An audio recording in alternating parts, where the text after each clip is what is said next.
Ahojte, pozdravujem všetkých fanúšikov súťažných videí Podpor svoj odbor. Volám sa Damian Išky Janík a som študentom Strednej odbornej školy obchodu a služieb v Sobranciach.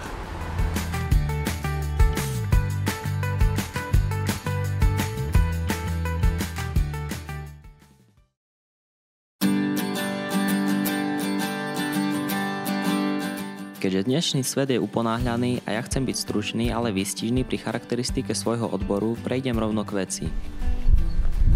Chcem vám ukázať, prečo je tento odbor zaujímavý a prečo si myslím, že je budúcnosťou slovenského poľnohospodárstva. Na ceste do školy a na duál vidím každý deň polia, lúky a pasienky, po ktorých sa pohybujú stroje, striedajú a rastú plodiny a pasú sa zvieratá. Raz je to zaliaté slnečným svetlom, inokedy má obloha pochmúrnu náladu. Obdivujem prácu ľudí v poľnohospodárstve, ktorá nie je práve najľahšia, no o to dôležitejšia pre každého z nás.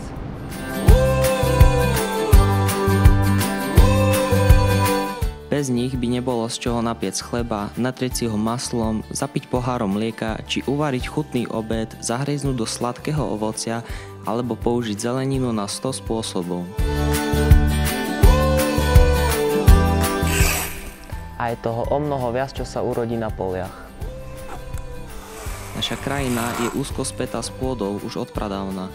Sú v nej korene našich starých a prastarých rodičov, ktorí z nej čerpali silu. Často sa zamýšľam, či sú tak mohutné v súčasnosti a či vôbec budú nejaké v budúcnosti. Je pravdou, že dnes sú nám na pomoci výkonné stroje, technológie, nové poznatky a vymoženosti, ale opravte ma, ak sa mýlim, umelá inteligencia nevypestuje zemiaky. Jednoducho potrebujeme ľudí, ktorí to všetko nové využijú a posilnia tým práve tie odumierajúce korene. Počas štúdia sa učíme, ako efektívne riadiť farmu, spracovávať produkty a ako sa presadiť v podnikaní.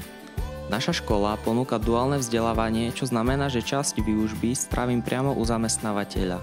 Je to skvelá príležitosť naučiť sa veci priamo z praxe, a to od profesionálov v odbore. Pre mňa je to pohľadenie, keď vidím, ako plodiny klíčia, polia sa zelenajú, plody dozrievajú a zberá sa úroda. Nekonečný cyklus. Budem veľmi rád, ak nájdem medzi vami ďalšie spriaznené duše, ktoré to cítia tiež. Agropodnikanie je viac než len práca na poli. Agropodnikanie nie je len tradícia, ale aj budúcnosť. A tu budujeme už teraz.